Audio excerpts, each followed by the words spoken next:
Hey team, it's Nurse Jody O'Malley. Welcome to Nurse News Analysis on Nurses Out Loud. Whatever podcast app or platform you are listening to us on now, please like, save, share, and comment on our shows. It helps to bring us up in the feed. This is a new podcast, Nurses Out Loud, no spaces. Okay, search up for us and follow us everywhere. Today we're tackling a fast, high-impact story. The federal student loan rules are being rewritten, and in the draft, nursing grad programs were left off the higher, quote, professional degree tier, the one with the higher loan caps. Translation: it could become harder to afford MP, CRNA, CNS, or nurse educator programs. Fewer advanced nurses in a country that's been saying nursing shortage for 30 years. Make it make sense, right? In the next few minutes, I'm going to break this down super simply. What changed, why it matters, who benefits, and what we can do. No alphabet soup, no policy jargon, just practical truth for busy nurses. Here's the gist. Washington is moving to a two-tier system for graduate student loans. Tier 1, professional programs. Think medicine, dentistry, law, pharmacy, etc. Higher annual and lifetime loan caps. Tier 2, everyone else. Lower caps. In the draft definition, the Department of Education floated nursing wasn't on the professional list. So while doctors, dentists, lawyers, and others keep the higher caps, nursing grad students would be pushed into the lower cap bucket. What does that feel like in real life, you ask? It means a lot of nurses who could have afforded to pursue NP or CRNA or to become faculty will run into a financing wall. Some will try anyway and drown in side jobs. Many will simply not enroll. And that's the play. Shrink the pipeline without ever saying we're shrinking the pipeline. Now, before we unpack who benefits from a permanent shortage, a quick word from today's sponsors. If you're a nurse that's done with protocol medicine or symptom management to actually get to the root cause, then Functional Nurse Academy is your ticket out. Functional Nurse Academy is a 90 CEU training program designed by a nurse for nurses. And I'm not just talking about it, I'm an alumni. It completely shifted the way I look at health and healing. Melissa just opened it up not too long ago for Christian Functional Nurse Academy. As well, you can find out information about that on the website, and that is open to more licensed professionals. You're going to learn how to think functionally, connect the dots between hormones, gut health, inflammation, stress, and lifestyle, and actually move patients toward real healing, not just more refills. Whether you want to level up your current practice or eventually build your own wellness business, this program gives you the framework and support to do it. Just go to functionalnurseacademy.com and use my name, Jody, for a discount when you enroll. So let's bring this right to the bedside. Fewer NPs and CRNAs.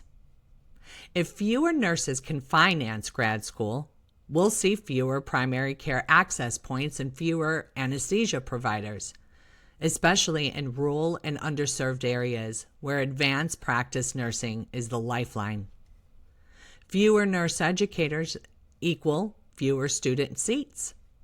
We already turn away qualified nursing applicants because programs can't staff enough faculty, or because, well, we won't even get into that. I was going to say coercing people into treatments that they don't want to have. But lowering loan caps for grad students chokes the faculty pipeline. And that locks in the shortage for years. Longer waits, higher costs, burnout that never ends. When the pipeline narrows, patient care backs up. You get longer ER waits, fewer same-day visits, deferred procedures.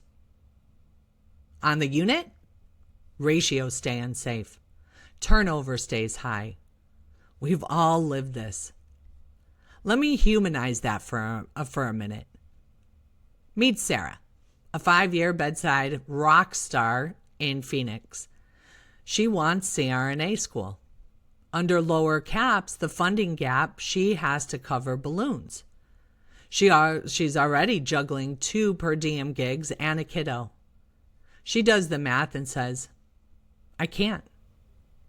Multiply Sarah by a few thousand across the country, and you've just engineered a future where your OR can't staff anesthesia without paying crisis rates or canceling cases.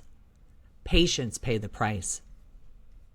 You don't need a PhD in policy. Just remember this. Manufactured scarcity equals power and profit. Staffing middlemen thrive when shortages persist.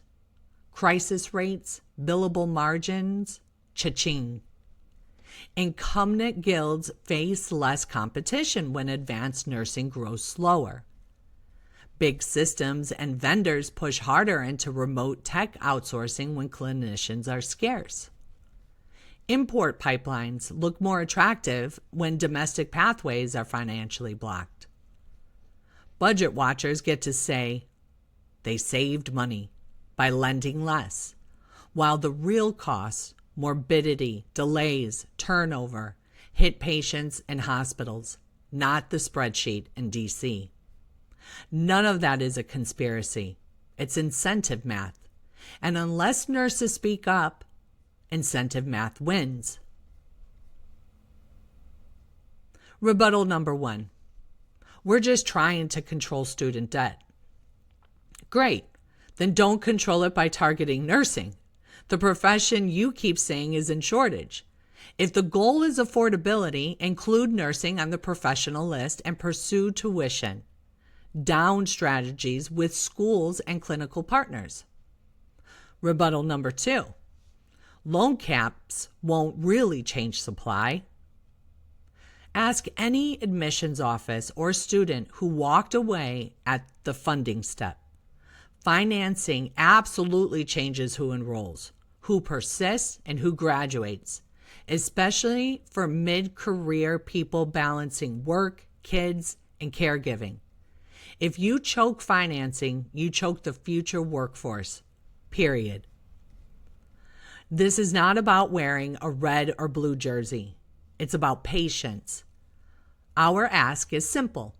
Add nursing, NP, CRNA, CNS, nurse midwifery, education tracks to the professional degree list with higher caps. That's it. No drama, no gotcha. Just add nursing. If medicine's on the list, if dentistry's on the list, nursing belongs on the list. We carry a massive share of hands-on care, prevention, access, and health education in this country. Don't starve the pipeline and then complain you can't hire.